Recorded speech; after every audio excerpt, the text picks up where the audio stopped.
next panel, which will be people who are really actively working on campaigns addressing the cost and the dangers of nuclear weapons. We have four wonderful presenters. We have Shelley Barnes, Susie Snyder, Anduin DeVos, and Jonathan King. For those of you who may just be coming in, each presenter will have 5 minutes to speak, and then we'll go to 4 minutes of questions, Q&A. Put your questions or raise your hand in the react button, and I'll try to call on you and make your questions very brief. So let's start first with Shelley. Shelley Barnes is the policy director for the Cairo Center and the Poor People's Campaign, a national call for moral revival. She has a background in law, economics, and human rights, and has spent over 20 years working with and for poor and dispossessed communities.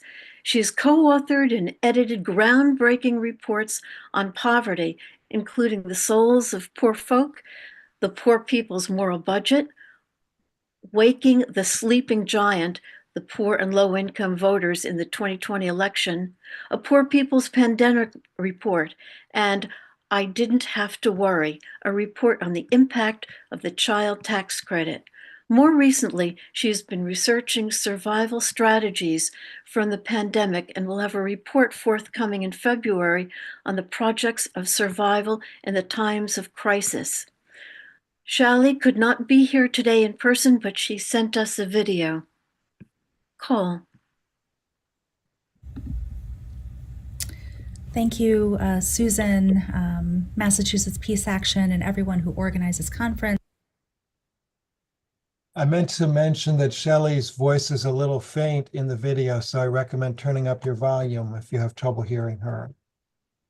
It has really been an important meeting space for myself and many of us committed to peace and justice, especially as we see in these times, in this current political climate, how the threats of nuclear war and instability both at home and around the world are going to intensify. We're very early into the new days of this administration and the 119th Congress, but already we can see the kind of chaos that is being organized by those in power, by those with wealth and influence, to keep us in crisis, to keep our communities in crisis, whether that's through raids on shelters and schools and churches and hospitals, or threatening state officials who won't carry out these unjust mandates, or denying due process and dismantling the rule of law and other democratic systems, as well as legal precedent that has expanded access to democracy over decades and generations of struggle.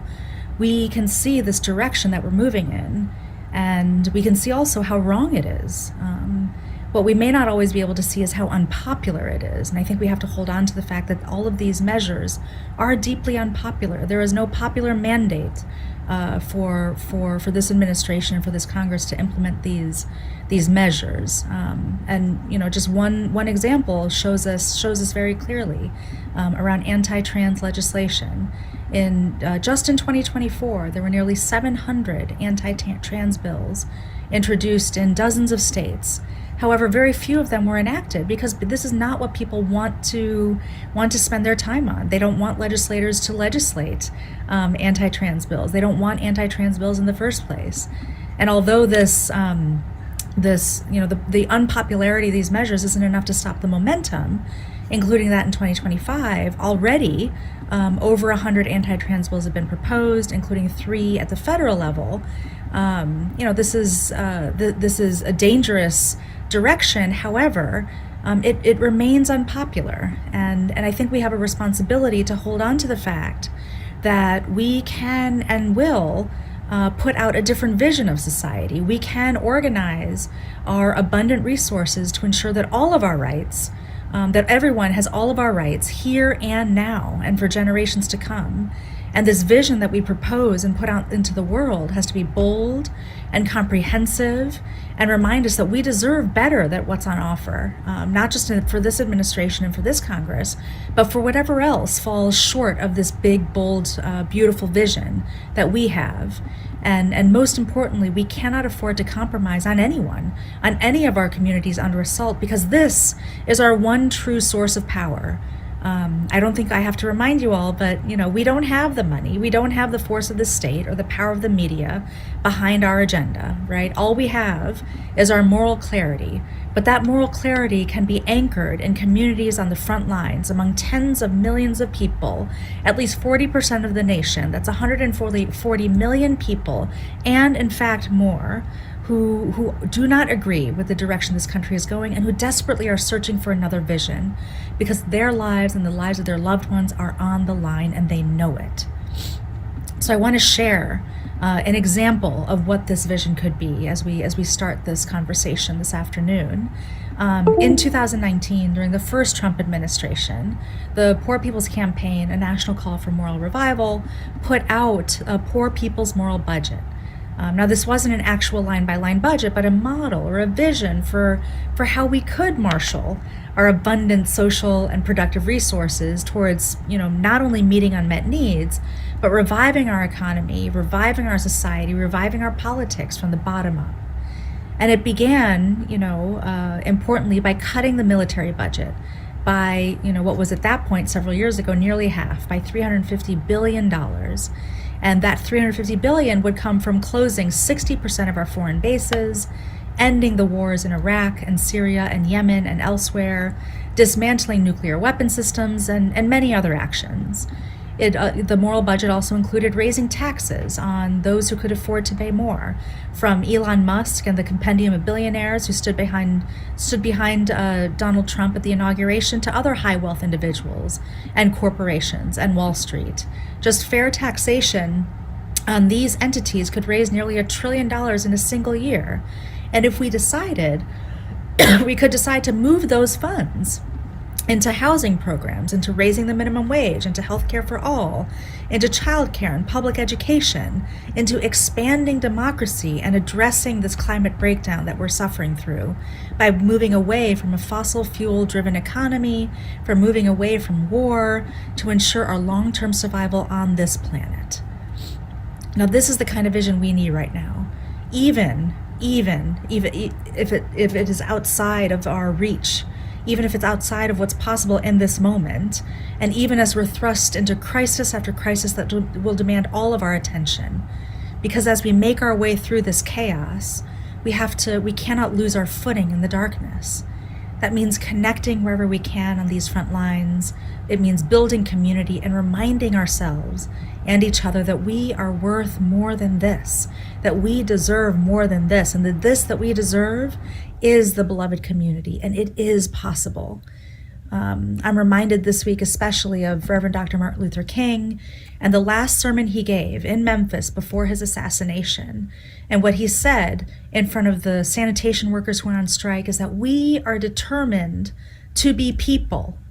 We are determined to be people, and we are all God's children, and we do not have to live like we are being forced to live, and that we were made for more than this. And this is the message I hope that we can carry forward, not, both through this conference, but into these next weeks and months, and that we can imagine and organize and build towards a different society together. Thank you so much.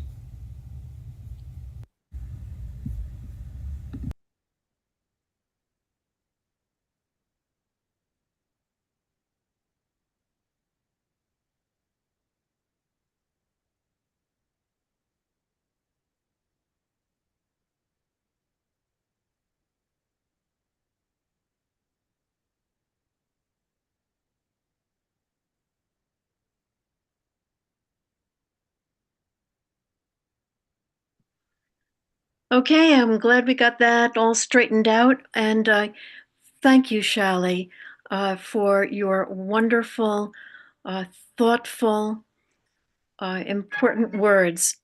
Because it's a video, we will not have a Q&A for her. And I did not introduce myself. I'm Susan Mirsky. I'm chair of MAPA's Nuclear Disarmament Working Group, and we are here together working to find ways to address the cost and the dangers. So next up, I would like us to listen to Susie Snyder, who is the master of divestment. Susie. Oh my gosh, Susan, that's a big title you just gave me. Thank you so much. It is really great to see so many people here today. Joining on a Saturday, it's 25/1/25 if you do your dates and time the way I do. And it's wonderful to see you all. And I'm very grateful that you've decided to spend a bit of time with us here. Just a little bit about me. For the last 15 years or so, I've spent a lot of time examining and publishing information about the nuclear weapons industry and the banks, pension funds, asset managers, insurance companies who try to make a profit from them. And this is because if we can make nuclear weapons less profitable, if we can increase the costs to the companies that build them, if we can deny our business to the banks that finance them, it is a way for us to exercise our power. And we can move closer to the end of nuclear weapons for good. When we make it clear that nuclear weapons are illegitimate, well, to borrow a phrase, we can put our money where our mouth is. And we have so much more power than we think we do. We are powerful. These banks, our banks need us a lot. So when we choose to use that, we can, and we can make some great changes. I want to talk about a couple of different things, but I will keep to time. For the last 5 years, we've published an annual analysis on global nuclear weapons spending, as well as details about the nuclear weapons industry, the companies, contracts, and efforts that they exert, including hiring 550 DC lobbyists to exert influence over nuclear policy. I'm going to take a second. I'm going to drop the link to our latest report in the chat for you. And in 2023, which is the last report we did, the next one will come out about 2024 spending in this coming June. The 9 nuclear armed states spent $91 billion on their arsenals. US spending alone was more than $1,500 a second, or $8,000 in the time it took me to say that. Think about what we could do with $8,000. I know what I would do, and it would not be nuclear weapons. Probably get together with a bunch of y'all. And it's something that we need to know. Information is part of our power. So that's why we put this report out. Another resource I want to draw your attention to is specifically about the financial industry. And it's called Don't Bank on the Bomb. It's a report on who invests and profits from this industry. And I have some surprising and good news for you all. We have shown in this report, we've been doing it for a while now, year over year since the Nuclear Ban Treaty, and David Boris mentioned this in the last session, the Treaty on the Prohibition of Nuclear Weapons, since it went into force, year over year, the number of investors in the nuclear weapons industry is dropping year over year. And that's great because they have felt some of our pressure. They also have reacted to the fact that there is an international norm with a stigmatizing effect on nuclear weapons. And that stigmatizing effect is touching the companies that are involved in producing them.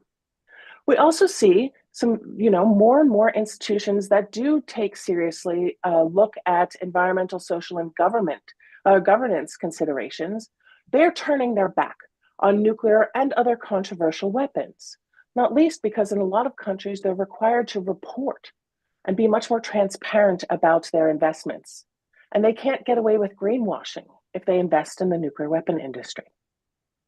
Not only that, but a lot of the companies involved in the nuclear weapons industry, like RTX, which many of you may know as Raytheon, Northrop Grumman, Boeing, and Lockheed Martin have been involved in serious issues, scandals. They've been involved in union battles, governance problems, or cited by the Security and Exchange Commission for corruption. So there's a lot of reasons to stay away from these companies in your portfolio, and nuclear weapons just happens to be one of them. And investors are staying away. Our research has revealed 41% more institutions are adopting policies to restrict investment in companies involved in the nuclear weapons industry since the Treaty on the Prohibition of Nuclear Weapons went into force. The numbers are growing.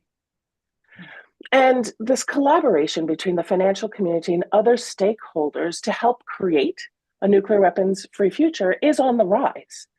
It was actually a year and a half ago now, in November 2023, at the second meeting of states parties to the ban treaty at the UN, 111 financial institutions put their money where their mouth is. In fact, they represented over $1 trillion in investments, and they expressed explicit support for the ban treaty and committed to work to help others in their industry see this and adopt the principles contained wherein. And we want to encourage all financial institutions and institutional investors, because there's a lot of types of investors. It can be your church, it can be your pension fund, it can be your little league, right? Your local sports associations, a lot of them have endowments, they have investments, and they can all pledge their support to a world without nuclear weapons. We have a nuclear weapons-free finance initiative that we're running. We encourage institutional investors to sign on to. And divestment is a tool that sends a strong message to those who profit from building nuclear weapons. We have already knocked 2 companies out of this risky business by pushing for them to be excluded from institutional investors. And by keeping on doing that, we can knock more out. We've done it with other weapons, and it's an important tool in our toolbox. It's obviously not the only one, but is one of our tools to help undermine the legitimacy of nuclear bombs and get rid of them forever.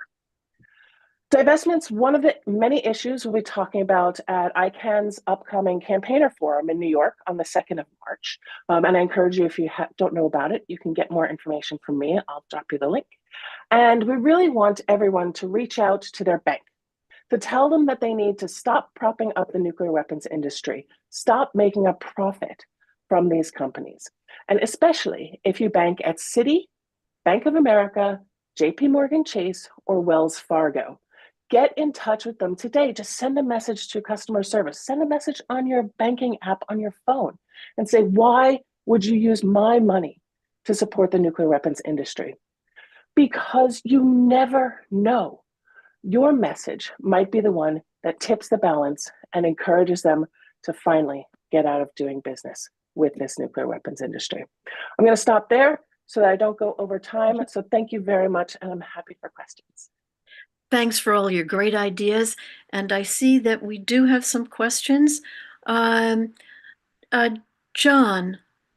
Palms.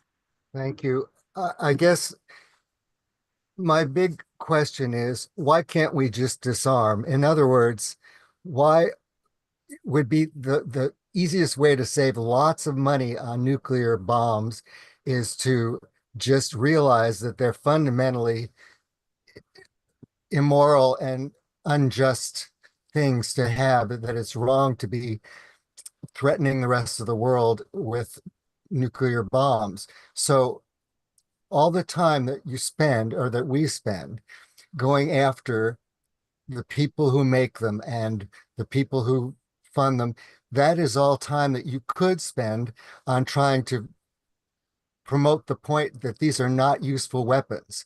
You know, that deterrence is not real. In other words, people think deterrence. John, I'm going to stop you there. I'm done. I'll stop talking. The question. Okay, Susie, you're on.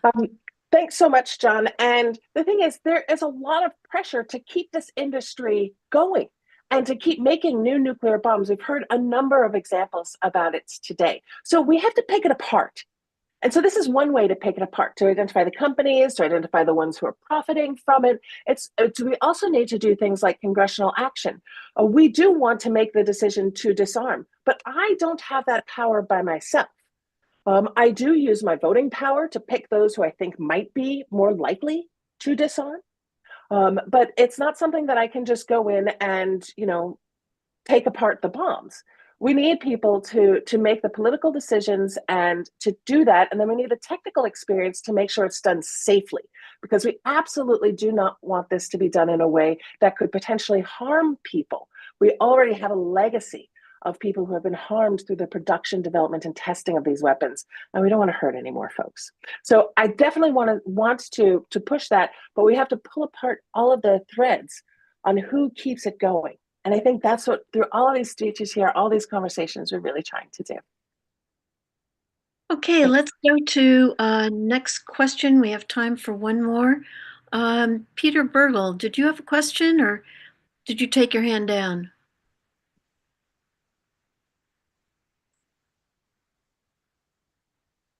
I guess not. So let's go to Jeffrey. A quick question.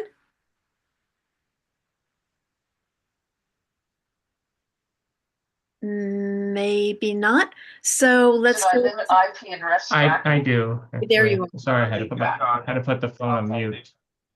Fine. Okay, so I Just turned wanted to- that off. Do you know the biggest worry about why we should dismantle nuclear weapons? I think this might be a big motivating factor. I put in the chat too. The nuclear sponge that's located in the middle of Yellowstone National Park. Jeffrey, I'm going to interrupt you for 1 second.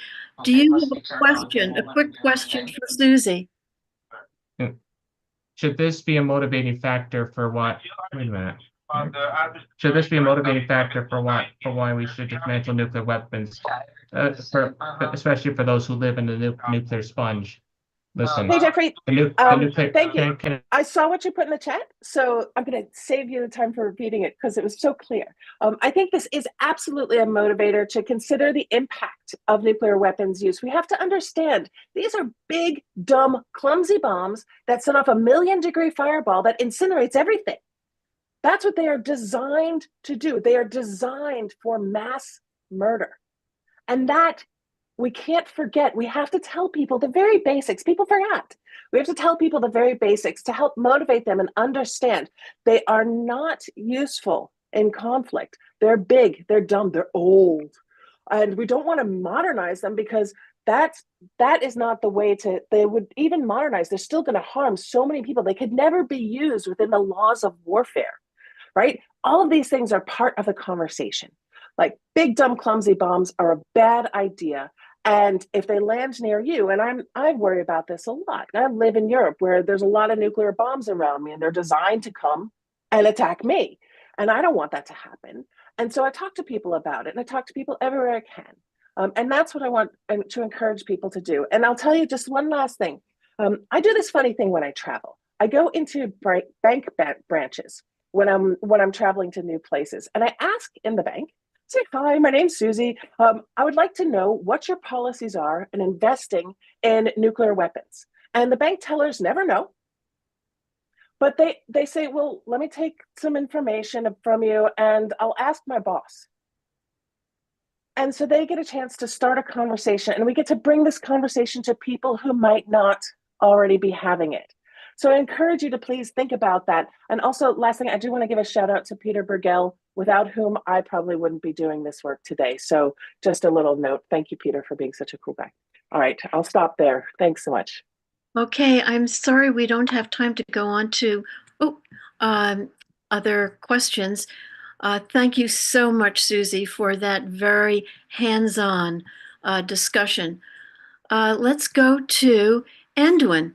Anduin DeVos is the campaign manager at nuclearban.us, where she coordinates with the Warheads to Windmills Coalition, calling for an end to nuclear weapons and the transition of all those wasted human and financial resources to addressing the climate crisis. Most recently, Warheads to Windmills is focusing on a campaign to put social and financial pressure on the profiteers behind nuclear weapons and fossil fuels. Anduin. For that introduction, Susan. And wow, it's hard to follow Susie when speaking on divestment, but I will do my best. Thank you all for being here first. I'm here to talk about the Warheads to Windmills economic campaign. Warheads to Windmills is a growing coalition of organizations around the United States. I think we're 67 or 70 now, committed to addressing the twin threats of nuclear weapons and climate change, like Susan just introduced. Many of our members are here today. I'm grateful for all of you, including Massachusetts Peace Action, of course, it's hosting this. Our coalition is working towards a future where we aren't always under the threat of a nuclear disaster, and where those resources that are currently wasted on nuclear weapons programs are instead put towards the transition to a green future and a sustainable economy. We know based on the outcome of the recent COP29 how dire the status for climate financing is. And obviously with the current president pulling out of the Paris Climate Agreement, it's not poised to get better. So there's a lot of work to do there. And we've been talking today about the exorbitant financial cost of nuclear weapons.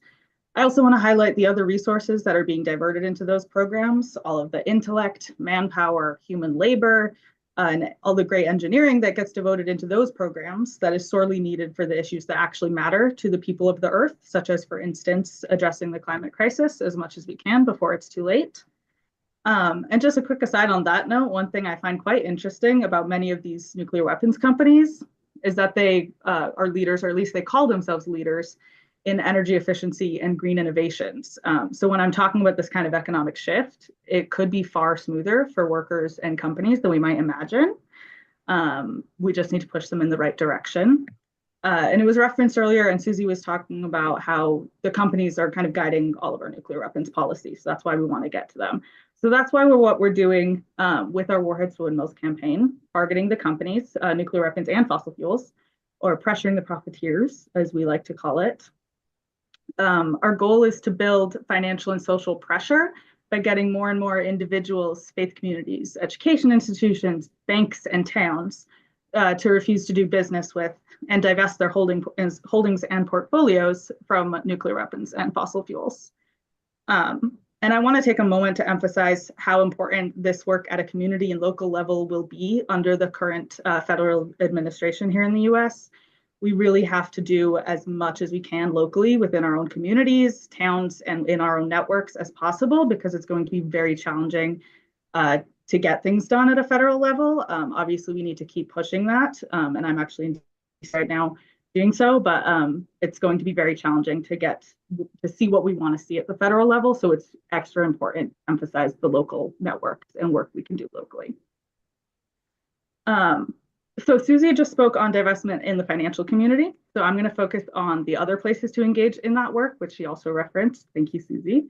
I think, for example, faith communities are a great network to start divestment conversations because they already have a set of moral values just out there to start those conversations along. Theoretically, their investments, their endowments should align with those values, right? So that's an easy place to have that conversation. I also want to highlight there's a real opportunity in this moment, especially to link with organizers around Gaza, because those student divestment campaigns that had a ton of energy and attention last year and are continuing this year are targeting their schools for investments in the same weapons companies that we're talking about here in nuclear weapons. So there's a lot of energy there. There's also work to be done on a town and city level.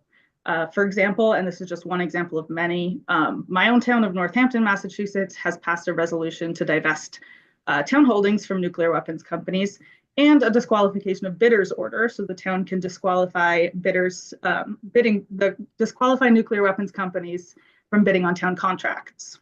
Generally, you have to take the lowest bidder, but that order means the town can deny that, so we don't have to do business with them.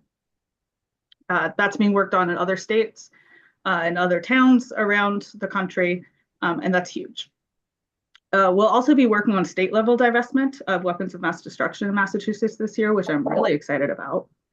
So yeah, I just want to encourage everyone to think about this, where their own money is invested and what kinds of connections to organizations or institutions you have that you can use to push that dialogue, and get creative with it. Like Susie was saying, there's so many different groups and institutions that have financial holdings that can take the money out of nuclear weapons.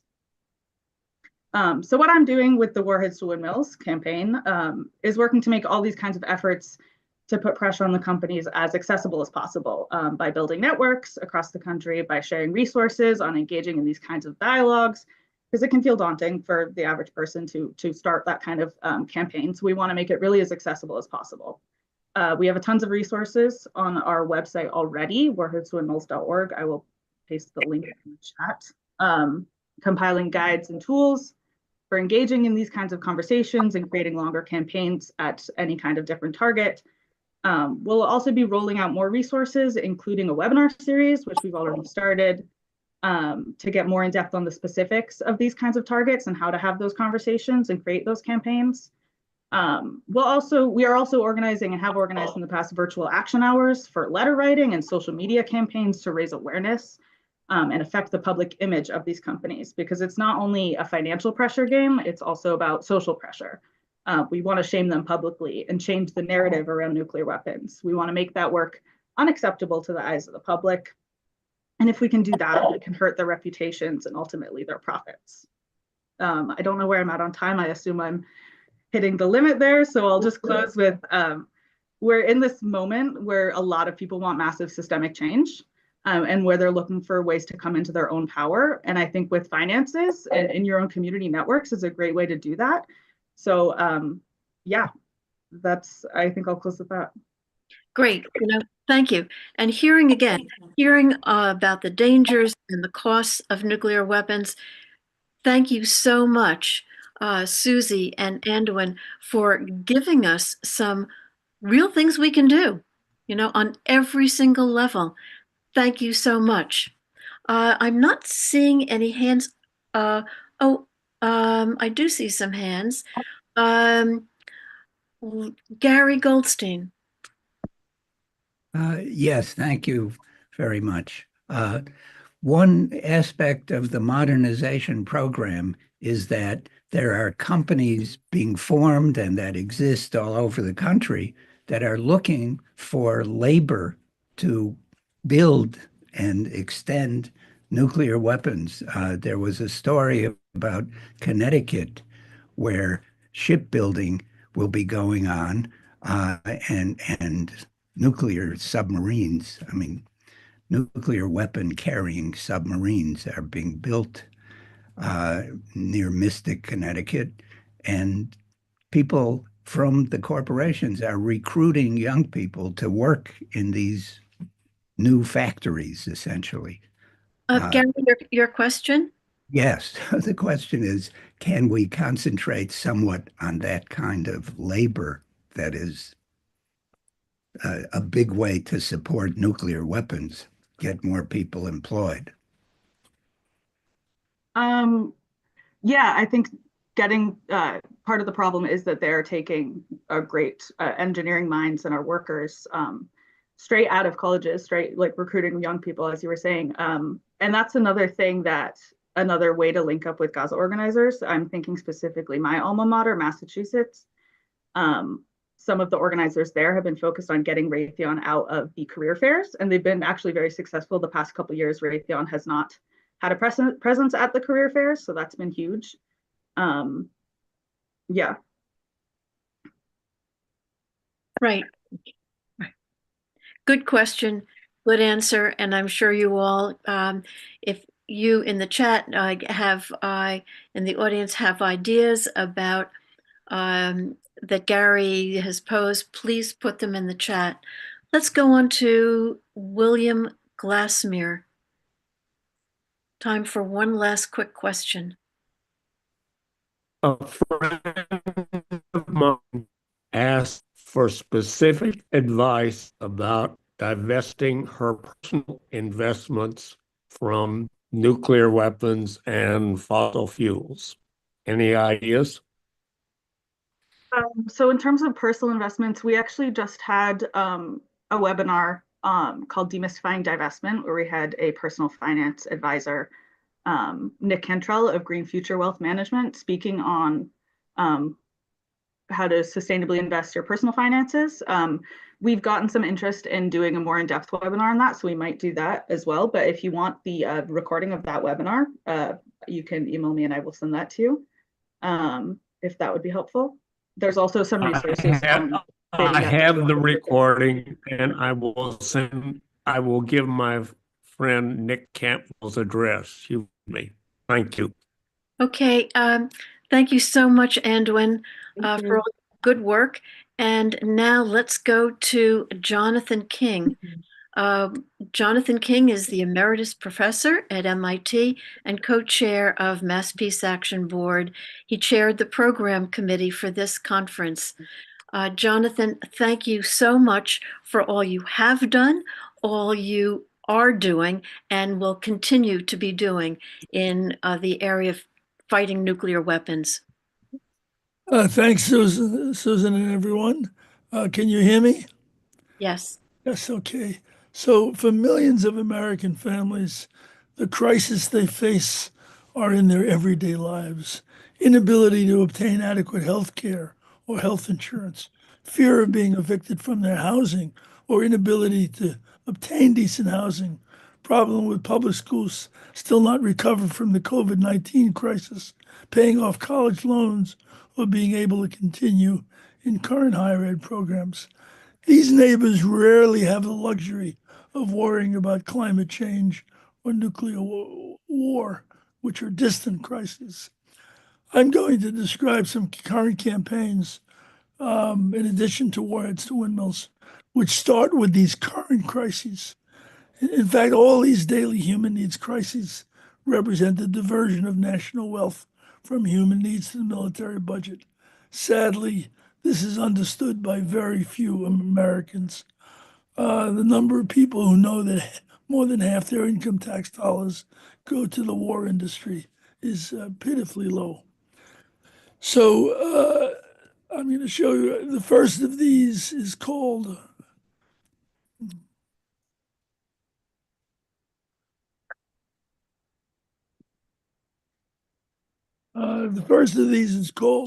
Fund Healthcare, Not Warfare.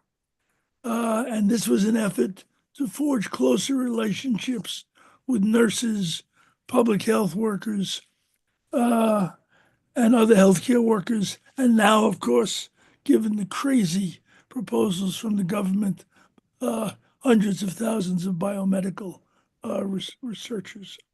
In Massachusetts, this led to a working relationship with the 23,000 member Mass Nurses Association, the Mass Public Health Association, and unions representing home care workers.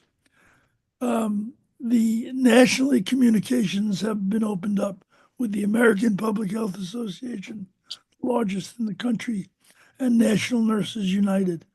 Since every state in the union has local public health associations and nurses organizations, conditions to exist to expand campaigns like this across the country. Doesn't take a whole lot of people to launch a fund healthcare, not warfare effort in your state. Now, the second campaign, Books Not Bombs, focuses on teachers and parents.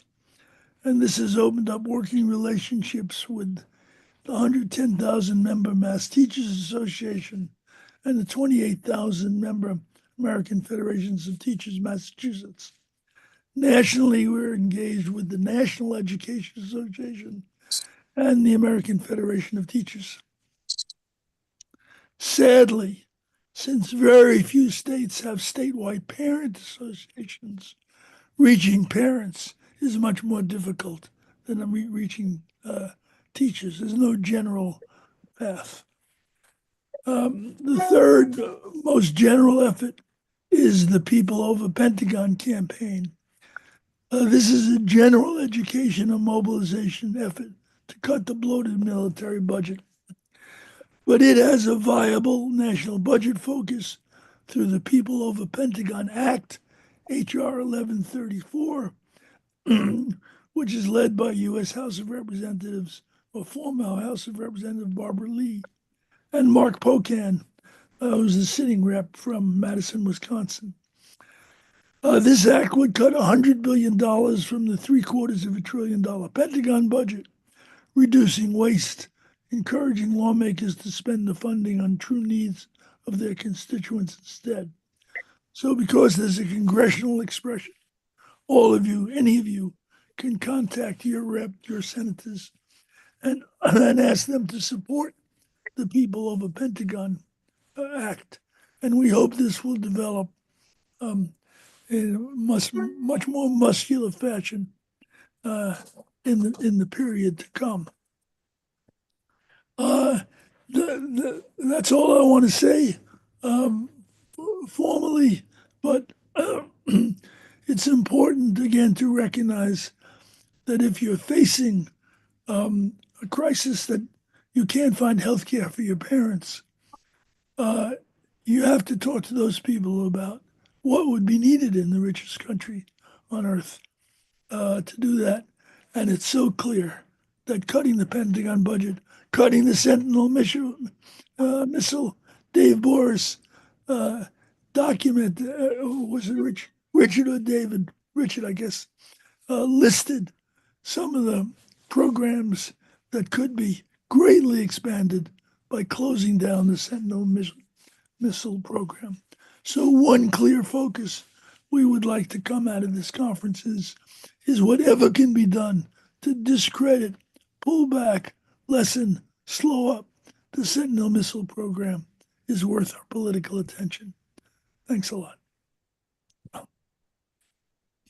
Thank you so much, Jonathan, for reminding us that these weapons and the use of the manufacturing, the sale of these weapons takes away from human needs, and that is a way of connecting with people who are in need.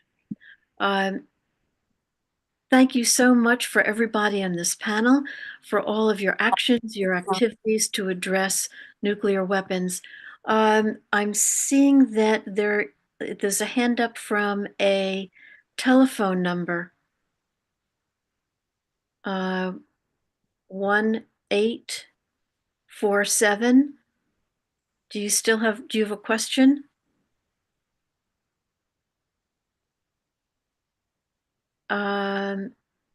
All right. The only other The question. panel is actually over time. Susan, do you want to wrap? Okay. Then I think we'll just stop and we'll go to Gary. So thank you all. Thank you. Thank you, Susan. Okay. Yes, so I am the fourth panel chair. No new nukes, campaigns focused on limiting weapons. We've heard some of the many suggestions before, and excellent. They have been, what do I have here? Yes, can you hear me? Yes. Yes, we can, Gary. Yeah, fine. Okay, so I'd just like to say that we have quite a number of weapon systems and aspects of the nuclear weapons programs to be concerned about. We certainly want to somehow end this modernization madness, which has incredible financial costs and increases the risks of nuclear war. There's some emerging technologies that are now of danger that we should also have something to say about. Merging with artificial intelligence and nuclear weapons is a very dangerous direction in which the government is going. The Space Force introduced by Trump in the first administration is another coming financial boondoggle and certainly increasing the risks of nuclear exchanges. So those are issues to be concerned about. I'm going to introduce the four speakers who will be telling us different ways that we can try to stop the growth of new nuclear weapons. First, we have Harry Katz, who is going to talk about Back from the Brink. And he's an organizer and has been working on focusing on growing grassroots movements to prevent nuclear war in his hometown of Seattle, as well as on supporting a new national organization called Students for Nuclear Disarmament. He has been an active participant in movements for justice since 2015. Good to have a young person among us. Elaine Scarry will be speaking. Secondly, about restricting the sole authority and first line use of nuclear weapons. She is a professor of English and American literature at Harvard and has written a very important book called Thermonuclear Monarchy that is an important contribution to understanding the dangers of concentrating nuclear decision-making in the U.S. presidency, especially the current presidency. Number three, Stuart Prager, who is a professor emeritus of astrophysics at Princeton and one of the founders of the Physicists Coalition for Nuclear Threat Reduction. He will be talking about the Physicists Coalition. And lastly, we have the Honorable Melissa Park, who is the executive director of ICAN, the International Campaign to Abolish Nuclear Weapons.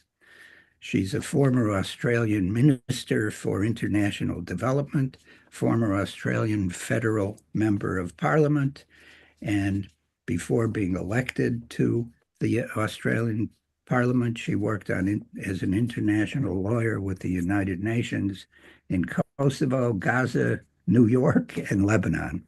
And more recently, she served as a member of the UN Group of Eminent Experts on Yemen.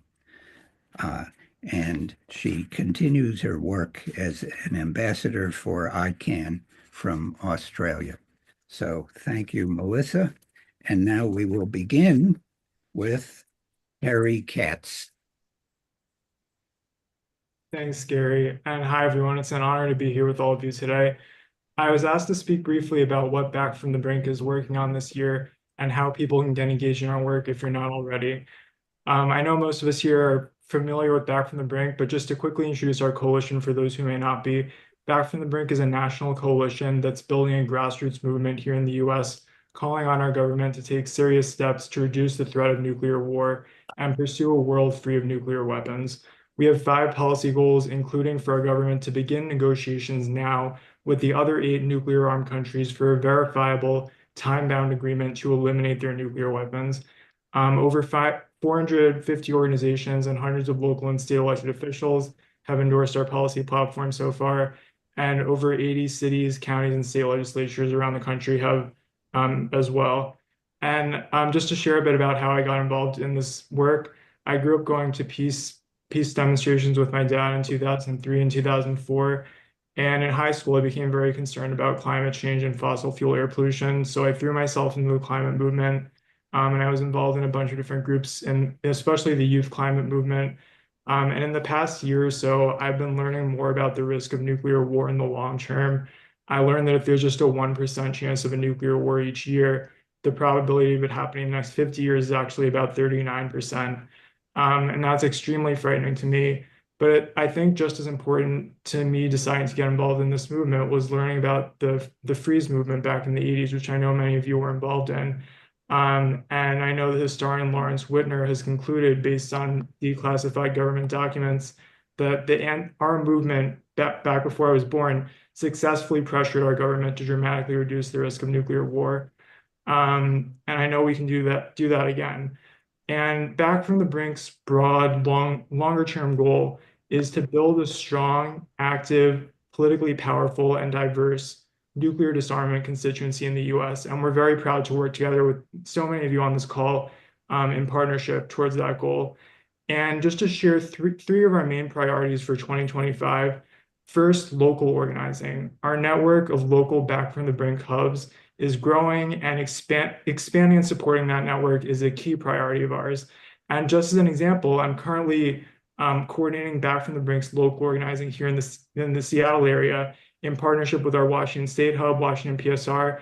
And we're working to pass a resolution in our county council And I've been working with wonderful volunteers in our Washington Against Nuclear Weapons Coalition, some of whom are on this call, on building relationships with other local groups, including by showing up to their events and asking how we can support their work.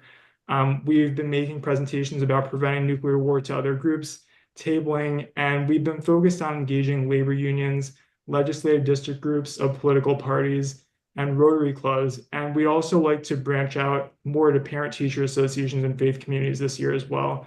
So that's a bit about our work in the Seattle area. Our second priority nationally is engaging with local and state elected officials. They're going to be on the front lines of protecting our communities against the worst thing the Trump administration wants to do. And we think it's very important to do what we can to support those other fights and connect them to preventing nuclear war as well. A third priority of ours this year is engaging with members of Congress. Even though we have no expectations of passing legislation right now, a new version of HRS 77, the Back from the Brink resolution, will be introduced soon, and we hope there will be a Senate version as well. In terms of how people can get involved in our work, we're always looking for people to join or start local Back from the Brink hubs. A Back from the Brink hub is any group of 3 or more people or an existing local or state organization. Most of our hubs are existing local or state organizations who come together on the local level to advocate for Back from the Brink's policy goals. You can reach out to our national field organizer, Jeremy Love, about whether there's an existing hub in your area and what starting one could look like if there isn't one. And I'll drop his email in the chat in a second. And lastly, Back from the Brink has been supporting Students for Nuclear Disarmament, which is a new national group that's organizing college and high school students in the US on preventing nuclear war. And Students for Nuclear Disarmament is recruiting more school chapters and supporting them with training and coaching. So if you would know any teachers or students at the high school, college, or graduate school level who might be interested in working together with us on starting a Students for Nuclear Disarmament chapter at their school, please reach out to me. We're really interested in creating mutually beneficial relationships with all of you and engaging more students in both Students for Nuclear Disarmament and your local work.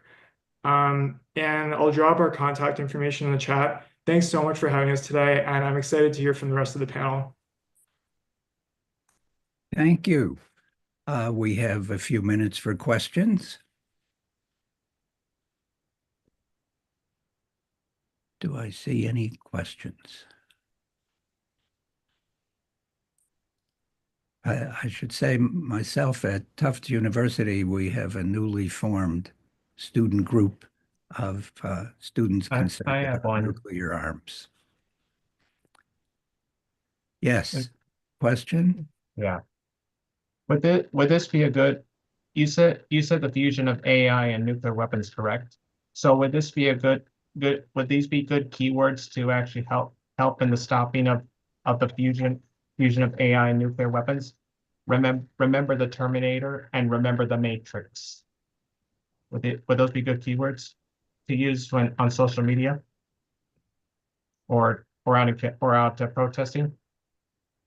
Yeah, I know many of our coalition members are very concerned about the potential for AI to become more involved in nuclear weapons. So I'm definitely not an expert on that issue myself, but I think that's a good point.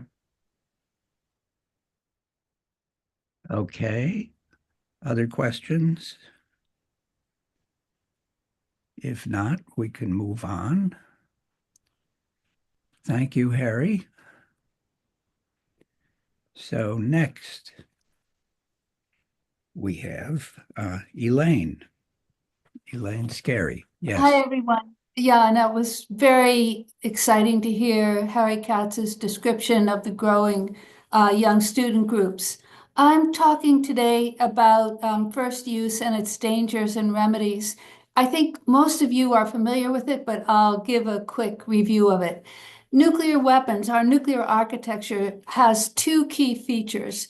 The first is the massive scale of the injury it brings about. As Susie Snyder said, nuclear weapons are designed to bring about mass murder.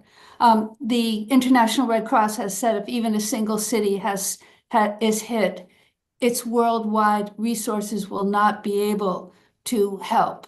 The second key feature of our nuclear architecture is the fact that a single person brings about that genocidal level of injury. No second voice is required.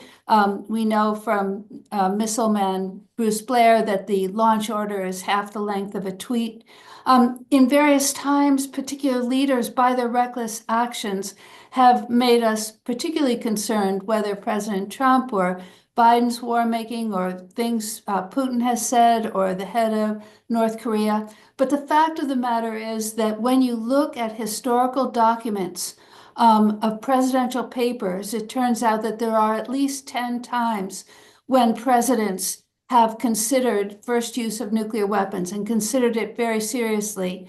And only one of those was known to the public at the time, and that's the Cuban Missile Crisis.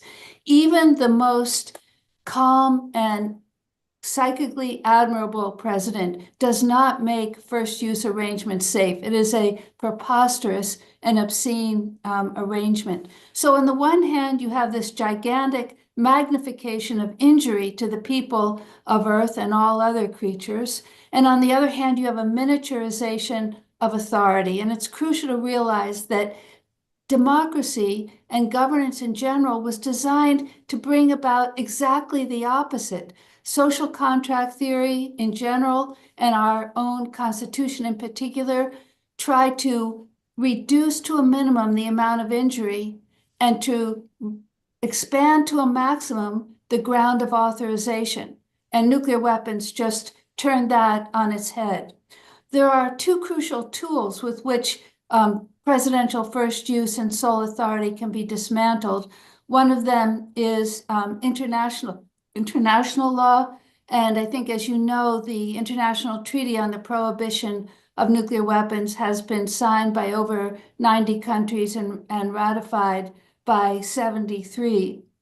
The other tool is national law, constitutional law. And though either one of these can be used to dismantle the overall nuclear architecture, obviously the two working together can do it best. So the International Treaty on the Prohibition of Nuclear Weapons addresses the first feature I mentioned, the massive injury. It is primarily based on the humanitarian consequences, the ungodly humanitarian consequences, whereas national law addresses itself to the procedural obscenity of having one person bring about those injuries. Each of the two has advantages. Obviously, international law has the advantage of bringing together many people from around the world. Constitutional law or national law has the advantage that it's not optional. Once a ruling is made that upholds the Constitution, it will be clear that this is not optional. While international treaties are something that our country believes it has the option to enter or not enter. In the next several minutes, I'll just briefly remind you why achieving no first use and no sole authority would be a large-scale achievement. First of all, a few years ago, prior to 2014, you could look in vain in newspapers for the term first use or sole authority. It was largely unrecognized by our population for at least the 20 years before that. And now articles about it appear in major press about once a week. Most importantly, we have at least 3 pieces of legislation that serve as templates for possible legislation in the future. The one most familiar, 1 minute left. Okay, the one most familiar to many of us is the Markey-Liu bill, which Representative Liu just renewed in the last 2 days, and which Senator Markey has not yet renewed, but has announced that he's about to renew it. It can also be addressed through a law course going directly to the Supreme Court.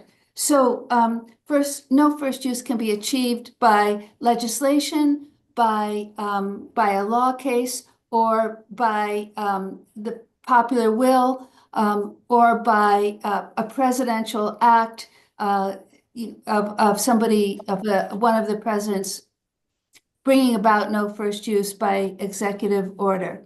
I'll just say one other thing, and that is that it may seem that presidential first use is just a small part of the nuclear architecture, but in fact, if you dismantle the nuclear trigger, you've disabled the whole system. And I think that that would be the outcome of disabling presidential first use. Thank you, Elaine. Do we have questions? Yes, I see. Sorry, I need my reading glasses. John Warnick. Go ahead. Hello. Thank you for that. Thank you for this whole affair.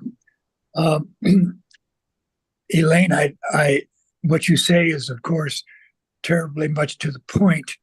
But I'm just thinking about how far it does and doesn't get us.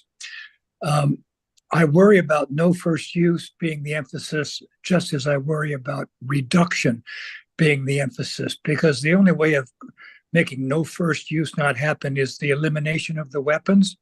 So I'm wondering if it's better to keep our eyes on that as the goal and to not approach reduction or any other measure without asking the question, what does it contribute to elimination? Well, my own view is that we've got to work on every front, and the last thing any of us should be doing is discouraging any particular approach, because we need all those approaches. We don't know which one is really going to work.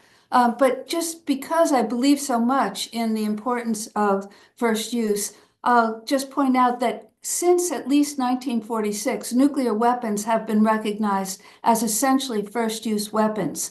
They are not second-use weapons. That's why we have a first-use policy. Therefore, I think that they would not be kept in place if you had a worldwide elimination of first use. And if every country agrees to no first use, then you would not have any way to start nuclear war. China this summer put forward a proposal to the United States and other nuclear countries to join it in declaring a no first use policy. And I hope we can step up to the plate and do it. Thank you, Elaine. I think in the interest of time, we will move on. Thank you again. So our next speaker is Stuart Prager, who I don't see. Okay. Okay. Hello, Stuart. Hi. Can you see and hear me? Yes. Okay. Thank you. Thanks very much, Gary. So I've been asked to speak about a relatively new organization, which is called the Physicists Coalition for Nuclear Threat Reduction. So I'll describe it, some of the lessons learned in our short lifespan, and some of our struggles and aspirations, which might be generally applicable to the arms control community. So this is a national organization that was founded in about 2020 through the Princeton University Program on Science and Global Security, but it's a national organization. For the first 2 years, it was supported on startup funds and in partnership with the American Physical Society, which is our national organization of physicists. For the past 2 years, we've been partnered with the Arms Control Association.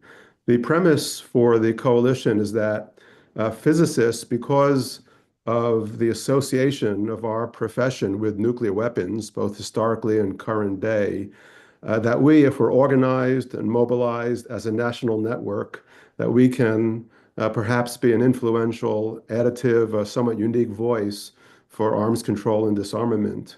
It's not that physicists know anything more about the nuclear weapons world really than anybody else, but in the eyes of the public and Congress and stakeholders, perhaps our voice would carry weight on this particular issue. Our coalition is open to all physical scientists, including those in engineering science. So how do we aspire to do this? Well, first we have to build a national network, which means we have to alert, engage, and somewhat educate physicists on this problem, because like the general public, physicists are a bit tuned out from the urgency of this problem. The way we do it is through a grassroots effort. We have a team of 15 physicists with expertise or nuclear weapons issues that go out to where the physicists live and work.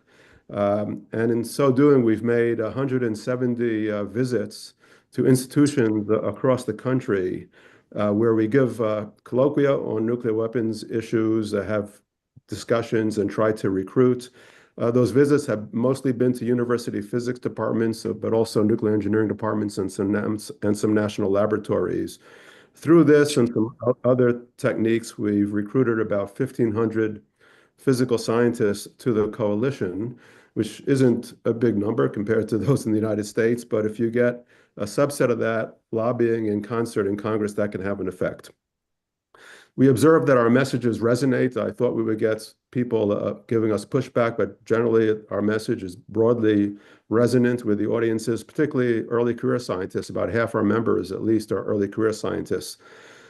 Second, and our main goal is to use this national network to advocate for steps to reduce the threat. So several times a year, we'll have campaigns where we mobilize as many in our coalition as are willing to participate for a concerted effort to contact their congresspeople on a particular measure, which we would like to see them enact.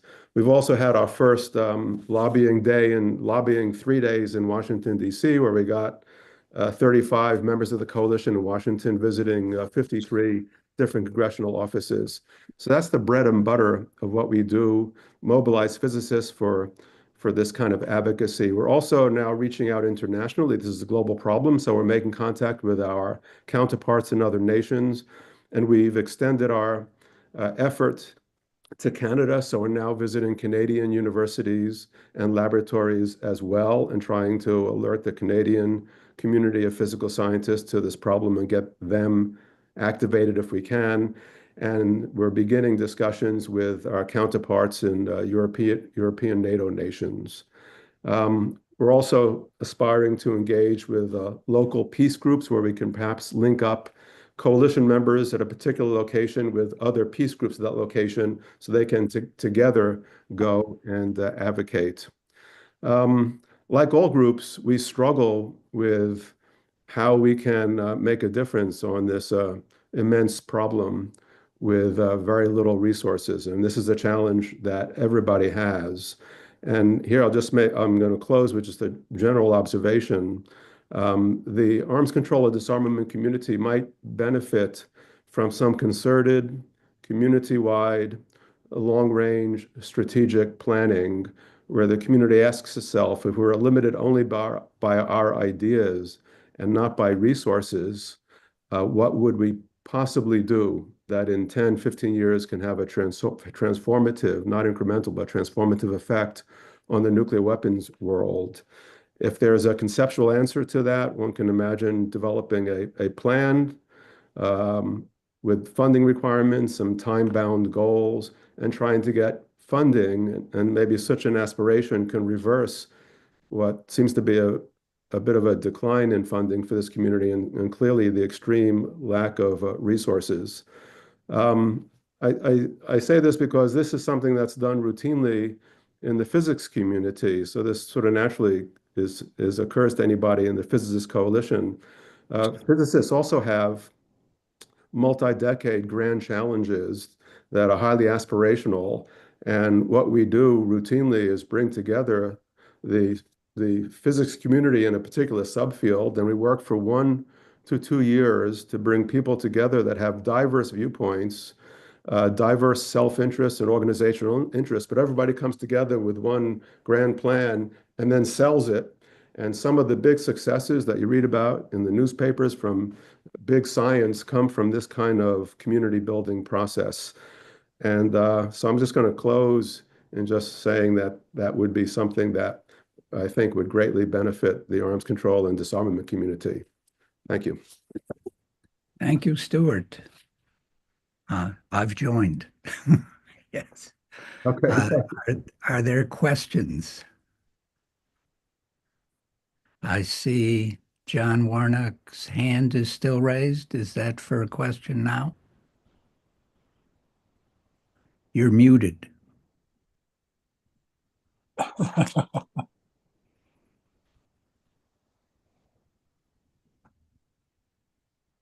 John Warnock, hand raised, still muted.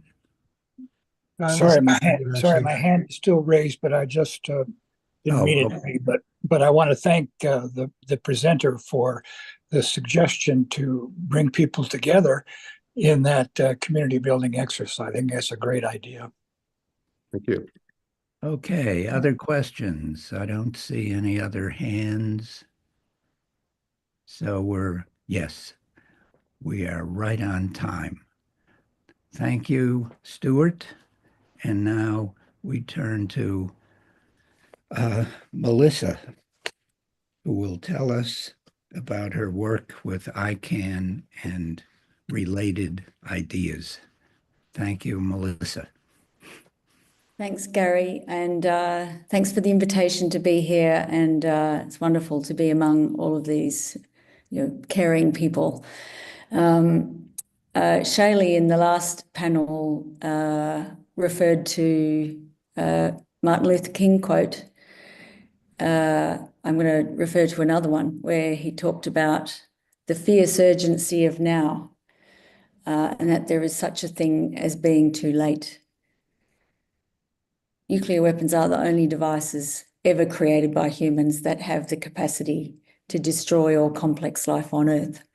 There is only one other global policy issue that is remotely comparable in terms of planetary survivability, and that is, of course, the environment crisis.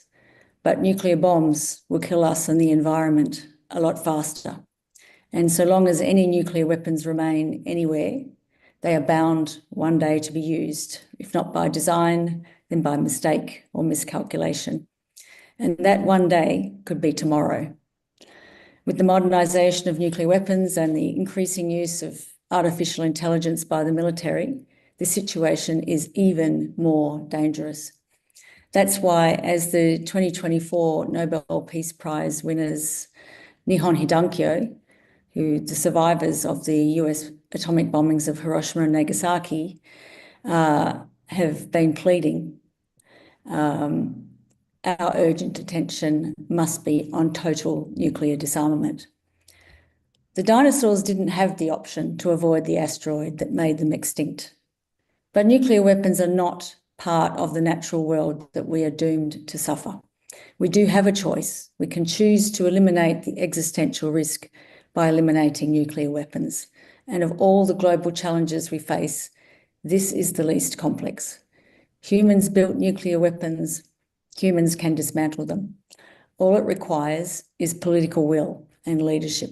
And we saw leadership during the Cold War when Presidents Reagan and Gorbachev agreed to massively cut the number of nuclear weapons from, it was around 70,000 then. They almost agreed to eliminate them altogether. Well, now we need to finish the job. And luckily, we have the pathway to do that now through the UN Treaty on the Prohibition of Nuclear Weapons, or TPNW. For decades, the narrative around nuclear weapons was controlled by those who have them. And their message has been that nuclear weapons provide stability and security. And the result has been a disregard for the legitimate security concerns of non-nuclear weapon states, which is the vast majority of the world, and a growing sense of disenfranchisement and injustice about the nuclear status quo. A series of diplomatic humanitarian initiatives focused the conversation instead on what would happen when nuclear weapons are inevitably used again, whether by accident or design. They showed the real security impact of nuclear weapons by highlighting the incontrovertible evidence from Hiroshima and Nagasaki and from the more than 2,000 nuclear weapons tests carried out around the world, primarily on Indigenous and colonised peoples, that nuclear weapons cause indiscriminate, catastrophic... Thanks as always. Hello? Sorry, my bad. That nuclear weapons cause indiscriminate, catastrophic harm to humans and the environment across long periods of time and across vast distances. And this conversation informed and empowered a broad range of stakeholders, including countries from the global south, civil society, and communities impacted by nuclear weapons use and testing, to stand up and demand a policy shift. And so the TPNW was adopted at the UN General Assembly in 2017 with the support of 122 countries, and it is a game changer in the area of nuclear disarmament, which had been stalled for decades. The TPNW comprehensively prohibits nuclear weapons, builds on Article 6 of the Non-Proliferation Treaty by providing a pathway under international law for nuclear armed states to disarm in a time-bound, verifiable manner. The TPNW is also the first international treaty to provide victim assistance and environmental remediation for communities impacted by nuclear weapons use and testing. It also has a scientific advisory group and agenda stream. The treaty acknowledges the disproportionate impact of nuclear weapons on women and girls and on Indigenous peoples. So the treaty is not only a disarmament treaty, it's also a human rights treaty, an environment treaty, and a feminist treaty. The TPNW notes the staggering opportunity costs of nuclear weapons, both financial and political, and we've already heard from excellent panels today on that subject. This is robbing generations of the chance for social equality, to heal the environment, and it's causing and perpetuating intergenerational injustice. Wednesday, I walked out of my house at 9 a.m. and it was still dark. Just above my head was a dark cloud. Hello? Sorry, Is it just please go me ahead. hearing that voice? Okay. Sorry. The TPNW is an investment in international law and multilateralism at a time when these things are increasingly under threat, and it is democratising the nuclear weapons debate, taking it out of the hands of the UN Security Council Permanent Five, all nuclear armed states, and bringing it into the General Assembly where every country has an equal vote. Now, the nuclear armed states often try to portray the TPNW as a soft humanitarian approach that is not based on real security. But the reality is the reverse. Looking at real humanitarian and environmental consequences that have actually happened and that will happen again is very much security. The wholesale destruction of infrastructure, the economy and the environment, millions of people dying of blast burns and radiation, and billions from starvation in a nuclear winter is very much security. The more important question is how realistic and sustainable is a security approach based on nuclear weapons, any of use of which would not only be genocidal but also suicidal. Author Yuval Noah Harari speaks of the power of human imagination to redirect our ingenuity from self-destruction to self-creation. The TPNW is challenging the ways of thinking that justify nuclear weapons, the readiness to exterminate innocent others. It's showing that we have the capacity to think differently, to choose dialogue over confrontation, to choose diplomacy over militarization, and to choose disarmament over proliferation. That we have the capacity as human beings to create a new future that respects the earth and each other. So ICAN is a global civil society movement that works with governments, civil society, many of the organisations on this call, parliamentarians, cities, financial institutions, artists, academics and scientists to raise public awareness about the urgent need for nuclear abolition and that promotes the TPNW as the means to achieve this. Already half the countries of the world have joined this young treaty. We need everyone's help to put pressure on the other half to join.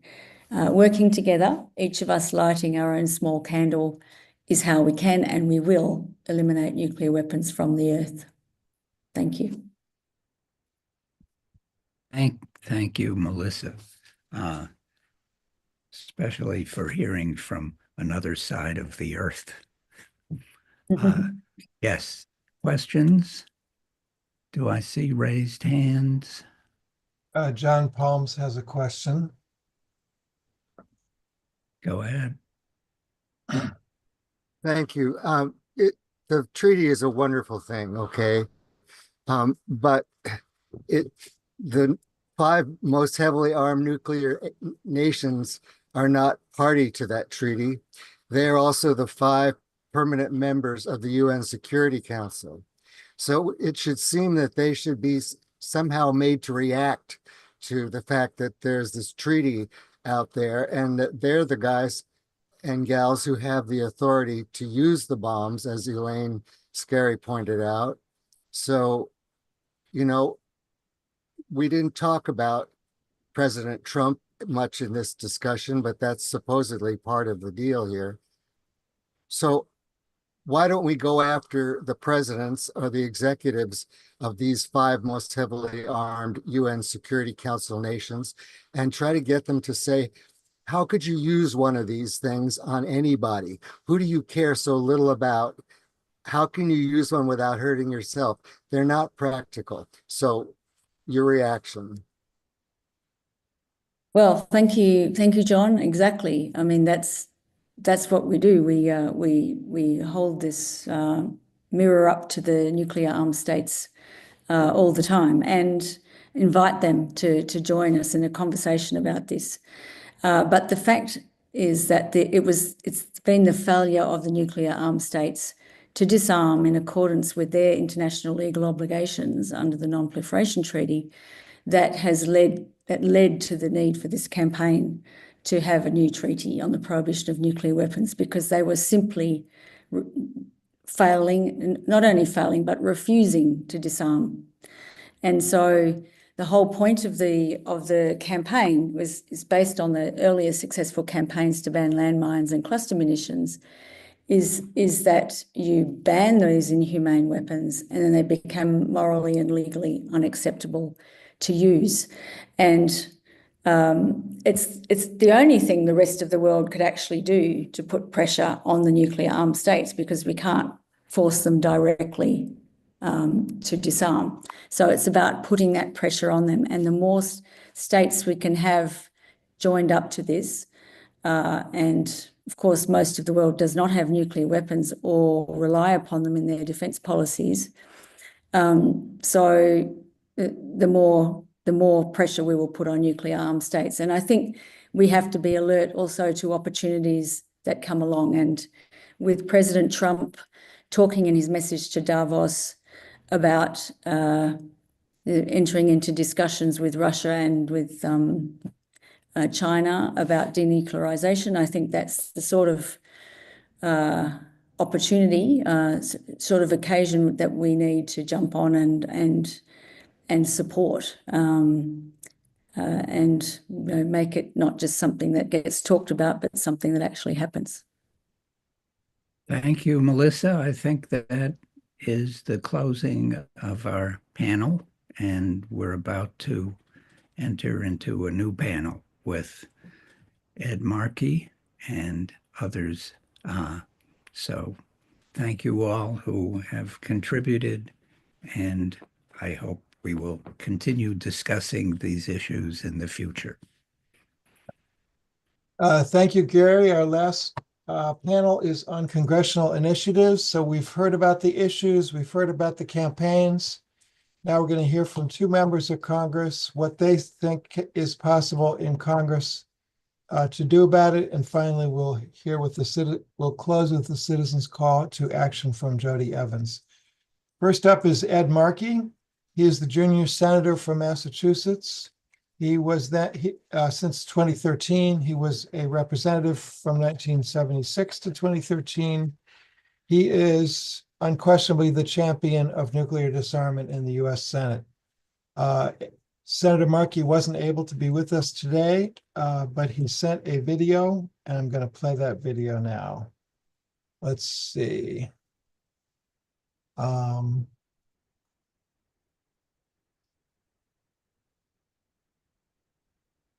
Okay, here we go. Massachusetts Peace Action for inviting me to speak. I wish I could be with you in real time for this important and very timely event. So thank you, Cole, for that kind introduction. And it is always a pleasure to speak alongside my friend and colleague, Representative John Garamendi, who is such a champion on these issues. And I look forward to working with you again on the Nuclear Weapons and Arms Control Working Group. It's just so important because we face some real challenges this year. To name just one, just 5 days ago, Trump got the nuclear codes back. This is dangerous and unacceptable. The president should have to get approval from Congress before ordering the first use of nuclear weapons.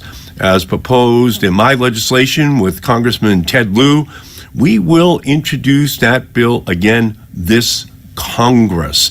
It is always important that we not compound this danger by adding artificial intelligence to the nuclear mix. Congressman Liu and I won an important victory on this issue last month when we secured new policy in the NDAA, the National Defense Bill, to prevent the use of artificial intelligence to make nuclear launch decisions. In these trying times, I want to reassure you of three things. If President Trump comes to the Senate asking for more money for nuclear weapons, I will say no. If Trump asks for money to build missile defenses that won't work and risk a new arms race, I will say no. And if Trump asks to resume nuclear testing, I will say no. Today, and in the years to come, know that you have me as a partner in the good and vital work of preventing nuclear catastrophe. This is our cause, and we will not give up. Thank you all for the work you do every single day.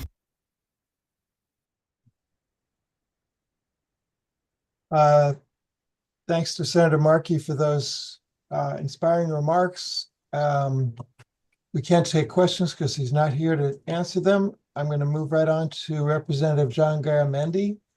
He is the U.S. Representative from California's 8th District since 2009. That is a portion of the San Francisco Bay Area.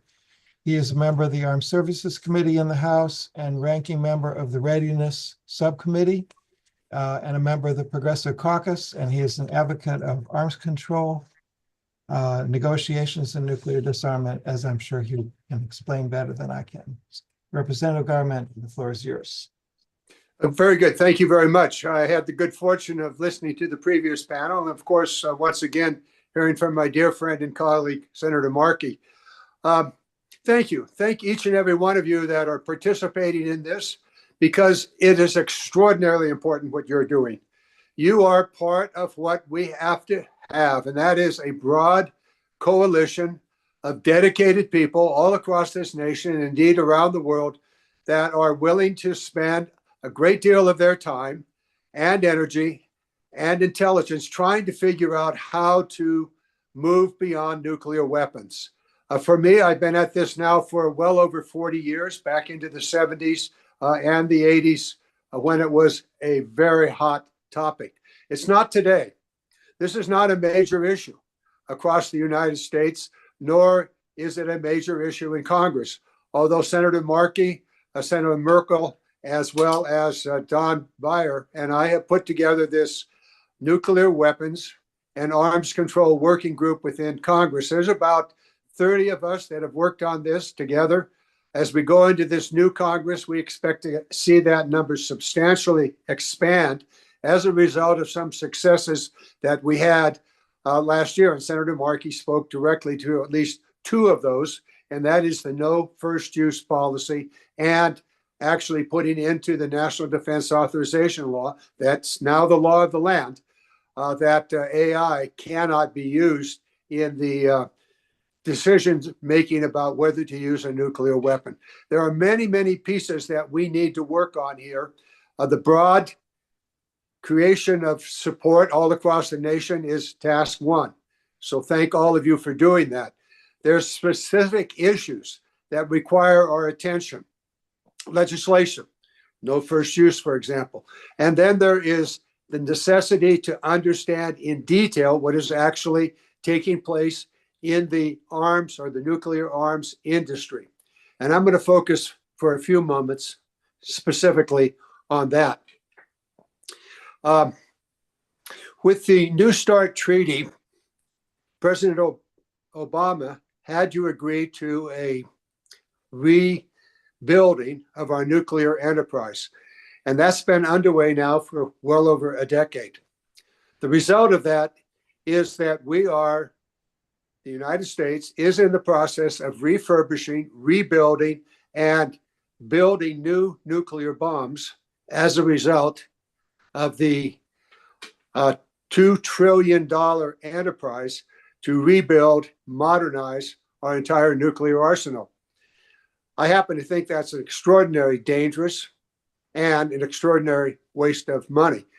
And so I've chosen to focus on one element of that, and that is the replacement of the Minuteman III missiles, which are in silos in the upper Midwest. There's some 400 of those missiles that are in place today, and they are operating on a hair trigger.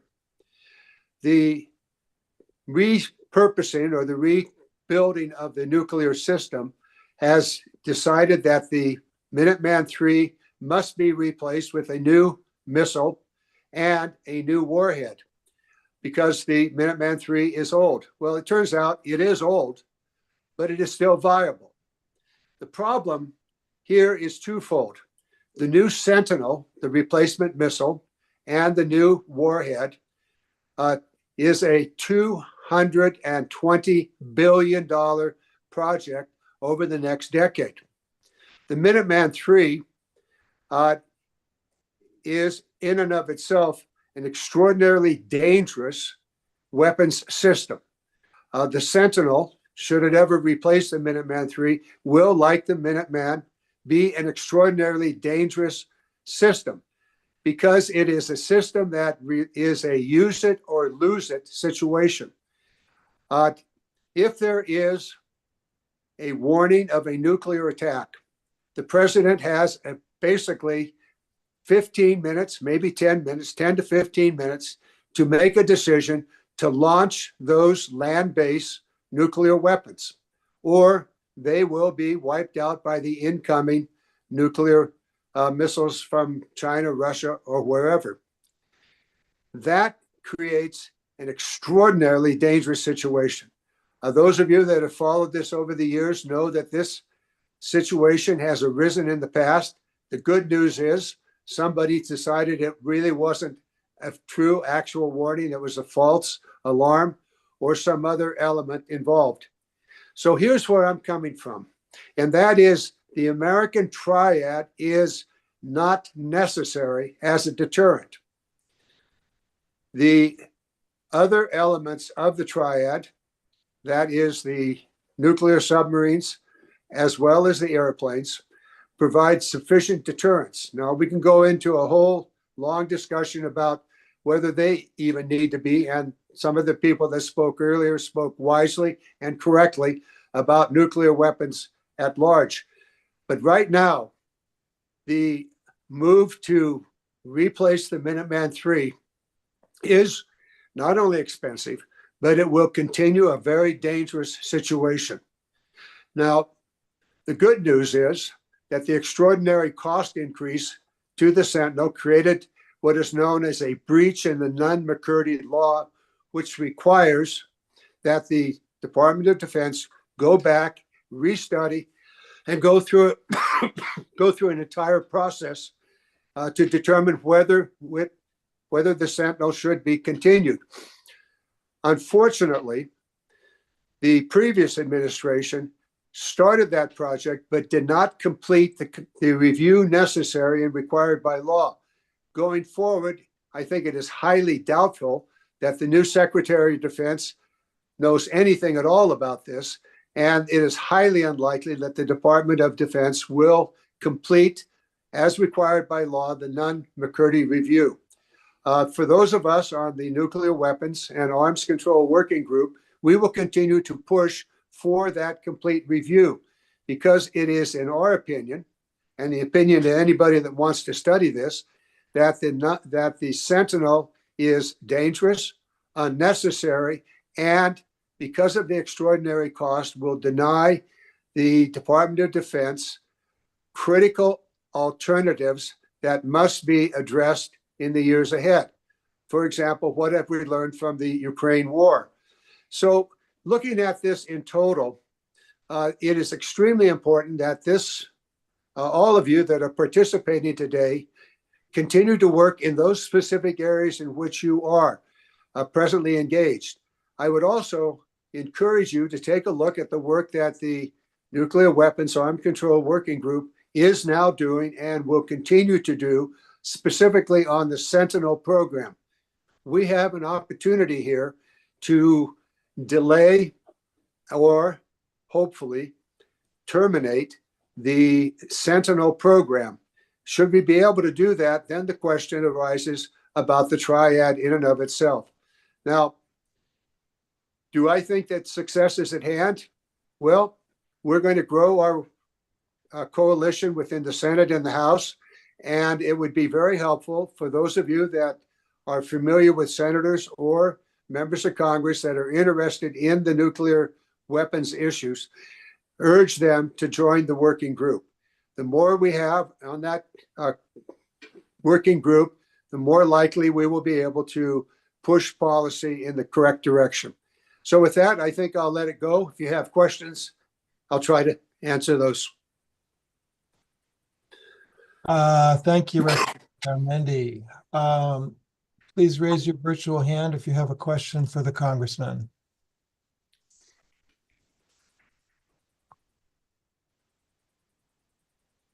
Charles Washburn, go ahead. Yeah, I'm wondering if there's any plans for Congress, members of Congress, to acknowledge the 80th anniversary of the bombings in Hiroshima and Nagasaki.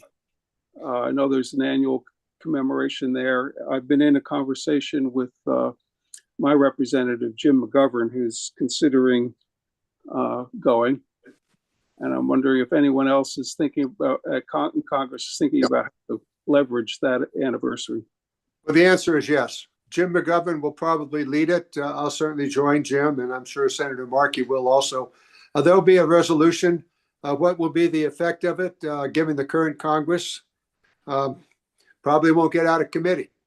But nonetheless, the more that we try, the better the opportunity to raise the issue. And that horrible tragedy at Hiroshima and Nagasaki. So yes, there'll be an effort. Right. See you there. Yeah. Next up is William Glassmeyer from Oregon. Thank you, Representative. I just want to be clear. If I call Senator Merkley, what I should say to him is join the nuclear disarmament working group, please. Is that correct? He is the co-chair. So yes, you should congratulate him. Tell him to join. Okay, great. Yeah. Thank you very much. Okay. Next up is Carol Bellin. I just wanted to thank you, Representative Garamendi. I'm here in Missoula, Montana, in missile country, and I wish our delegation would be more receptive to this, but we have to rely on outside representatives from our state. But we're working on it. There's a few of us working on it and trying to build a movement here in Montana. And thank you for giving us hope. It's very interesting, the politics of your state as it relates to the nuclear issue seems to be principally about jobs. And I'm going, I'm not at all sure that's a good jobs program, but I really urge you to work as best you can locally and to build your organization locally. You might also get your hands on the studies of what I talked about. If there is a nuclear attack, it will first occur in Montana. And yes, yeah, goodbye Montana, along with most of the Midwest. And there's been an earlier discussion about the larger impact around the world. So yes, keep working on it. As a jobs program, it is probably one of the worst jobs program you could think of, but nonetheless, that's where we are. Thank you. Thank you. Thank you. Next up is going to be Gene Haskell.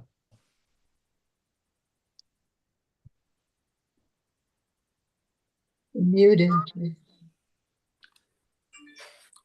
Can you tell me again, I'm sorry, the name of your committee so we know who to write to and call and focus on that? The group that we put together 4 years ago is known as the Nuclear Weapons and Arms Control Working Group. Nuclear weapons. And you can go to my office, Senator Markey's office, Merkley's office, or Don Breyer's office, and pull down information. We will have additional information as we reform the committee or the working group, given the new Congress. So probably towards mid-February, we'll have the membership list as well as the contact points. But right now, my name or the Senator Markey's name will get you started. Oh, that's great. Okay, thank you. I'm with a group in Philadelphia, Granny Peace Brigade, and we try to write and call as often as we can. Well, work closely with the representatives in the area. We do have membership from the Pennsylvania area. I'm not going to name names right now, given the new, when we organize it, the names will be published. Okay, thank you. Next up is going to be Gary Goldstein. Hello, thank you, Congressman. In the working group, do you consider the Space Force and the prospect of putting nuclear weapons up on satellites? Of course. I've been a 15-year member now of the Strategic Arms Subcommittee, and that's everything about space. It's actually interesting that the notion of a nuclear weapon in space goes back to the United States in the 70s. Yeah. I suspect some of you already know that. It's not a new concept. It is an extraordinarily dangerous concept, and it is much discussed, particularly this last year with some of the work that Russia did do, and China. So it's an ongoing issue. Also, there's two pieces to this. One piece is excuse me, I think the Q&A is about over. The first is that you would explode a nuclear weapon in space. That is a particularly foolish thing to do. When there were no or very few satellites, well, maybe made sense, but now it would have an extraordinary detrimental effect on everything we know about modern society, modern economy, and the like.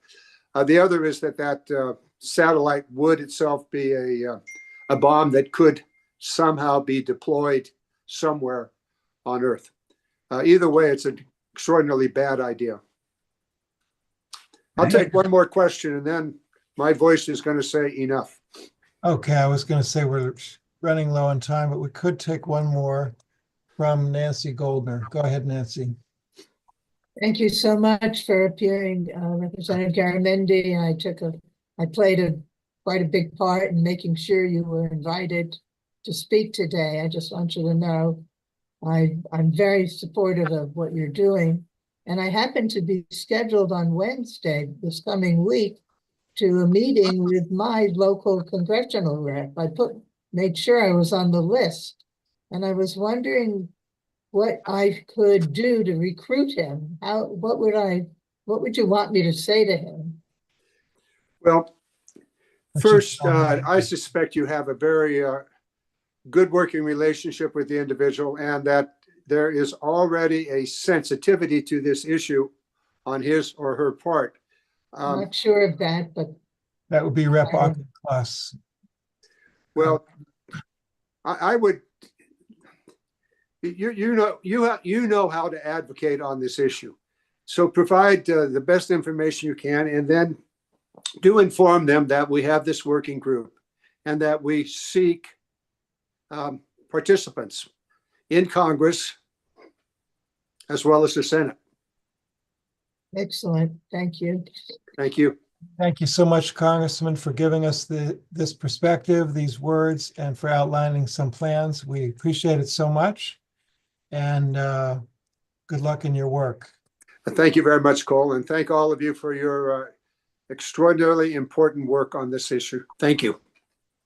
Thank you. Now I'm going to call up Jody Evans She's one of the co-founders of Code Pink Women for Peace, and she's going to give us a citizens' call to action on the whole nuclear disarmament challenge. Jody. Thank you so much, Cole, and thanks for all of you being here and listening to these brilliant and informative offerings that from so many people who give their lives and talents to end nuclear weapons. 2 weeks ago on Wednesday, I walked out of my house at 9 a.m. and it was still dark. Just above my head was a dark cloud from the Pacific Palisades fire, and I thought, oh my God, this is what a nuclear winter will feel like. And what I have heard from my over 100 friends who lost their homes is that it comes so fast and so furious, which is something we heard from those who survived Nagasaki. So I just want to bring the urgency into this moment of pivot. What I haven't heard today is that the genocide in Gaza is related to nuclear weapons and has allowed the effects it intended, which were to turn Gaza into Hiroshima. In the first days, people asked, where are the countries in the Middle East? Why aren't they helping? And the response was, Israel has nuclear weapons. So please know that nuclear weapons are in play in this genocide and the incapacity to stop this crime against all humanity. As is the idea out of some mouths in power that a nuclear war is winnable. In my mind, the creation of nuclear weapons is a crime against humanity. And we need to go back to that understanding that drove the founding of the doomsday clock by the bulletin of atomic scientists Oppenheimer and Einstein. It will be turned closer to midnight again on January 28th, which is why we are launching a peace clock at Code Pink. We have to take our hands, our steps, our time and attention and move the second hand ourselves towards peace. So people here have remembered being in the streets in the 80s, millions of us, but that didn't happen by magic. It was years of organizing and a different culture, which has been brought up. It was a pre-9/11 culture, a pre-Reagan culture even. We had with us capitalists, leaders in Congress, governors, cultural icons, and we were organizing locally massively. We knew we were the power, and it was our responsibility to make power do the right thing. But with technology, we've forgotten that we are the power as we beg those with our letters and messages, who hold the seats of power to behave correctly. But money in politics means that those people work for money, and much of that money is from the weapons industry and Zionism. That same Zionism I mentioned earlier that intended the effects of Hiroshima on an innocent people. Utter madness. Power and money are crack cocaine, and we cannot rely on those under the influence to act morally or responsibly. We must demand it.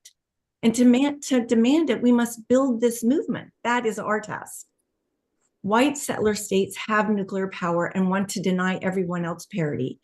Those who have acquired it only exist because they have them, as we saw with Iraq and Libya. We must hold those we are related to accountable to lead on the elimination of nuclear weapons. We can't empower them while they continue in their insanity. Both Russia and China have offered to join in the elimination. We are in the belly of the beast. We, the people, must lead this outcome. We have heard that diplomacy is necessary. Diplomacy is relationship, not transaction, and not creating conditions of annihilation or humiliation. Let us each start there. It is up to us in our relationships to teach, to share what we've learned today, and to inspire others to engage. It is up to each of us to be part of an organization, community, coalition, as it takes all of us holding each other and building together. Yes to joining with cities of peace and moving your city to commit to the end of nuclear weapons, using the target of opportunity to educate your community, remembering all campaigns at core are the tools to build a movement. They are how we educate, they are how we inspire, and how we engage others. Find the one that you feel most related to and offer yourself. And it starts with your relationships. What can we do? We can teach what we know, what we have just learned. How to make a difference is to remember it's a million small steps, and you are it. Where is your step leading to the end of nuclear weapons? Don't look to others. Look to yourself. Look to your community. Start there. We have to just create those roots again, those strong roots, those fierce voices that will not accept the normalization of nuclear weapons. Many have offered ways to engage today, generously giving us tools and talking points. Take them. Peace cities, divestment, college organizing, all tools for engaging. Local communities are where we organize. Witness the effectiveness of mass peace action and the power that local engagement can be.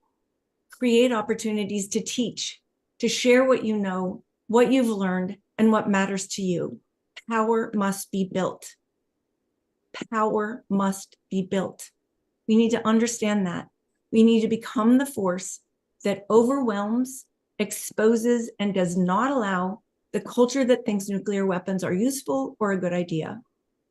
We need to make them feel the pain of what they are doing. We need to take the rug out from under them. So join with those you heard from today. First, be part of a community. You can join our call to move the second hand towards peace and not be distracted by doom. The peace clock, I've put it in the chat. And knowing is necessary. Fear is not useful. Inspiration is motivating for the necessary change, and you are the change agent. There's an article to read from Alice Slatter. There's one from Danica, who's the co-director of Code Pink, with many voices that have been part of this movement for 50 years. Dee Dee, Henry, and Alice are leading a conversation. The link is in there for you to join in the conversation. It won't be a talk at, it will be a conversation of how do we come together? What are the tools we need? People asked earlier about divesting. We have created Divest from the War Machine, and there are tools there for you to know what where investments are in funds that are not into nuclear weapons. And then we must create a culture. As I mentioned before, it was a culture that we walked into that had 1 million people in the streets. And look to culture. Think about what John Hersey did with his book. He affected culture that was silent, I want to say, before his book came out about nuclear weapons. So find where there is culture, share it with people, because just talking about facts can just, don't engage people. Share it as a story. We heard the beautiful story earlier about gambling. Use the stories that connect to people. And I've put in a few others. Lena Herzog has an amazing art piece that you can share. So share, be it. Don't look to others. It is you. It is we, the people. We must build the power. And I want to thank Mass Peace Action for being a model of that. Thank you for including me. Thank you, Jody, for those eloquent words, those passionate words. Let us all hear this call. Let us come together. We talked today about the international flashpoints, the confrontation between the U.S. and Russia, between the U.S. and China, tensions in the Middle East that all have the possibility of going nuclear. We talked about the costs and dangers, the Sentinel missile that's being built in Montana and elsewhere in the Midwest, the dangers of the new nuclear ICBMs and what we can expect from Trump. We talked about economic campaigns we can come together around to point out the incredible waste of resources. The Poor People's Campaign, the Warheads to Windmills campaign, the possibility of divestment from corporations and banks, and the Fund the People, Not the Pentagon campaign, which is MAPPA's label for our work in this space.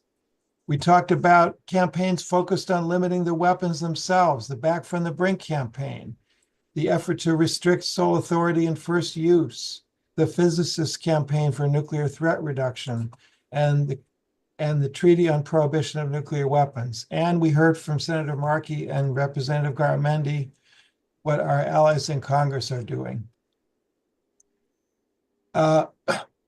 MAPPA convenes a nuclear disarmament coordinating committee. It's a monthly meeting of advocates like yourselves that come together to discuss what is moving and shaking in this arena and what can be done. And that committee ends up planning the next annual conference. So you'll receive an invitation to join that. There's a lot of organizers here. There's a lot of organizations here. Together, we can be powerful. Let's come together and let's build this movement. Thank you.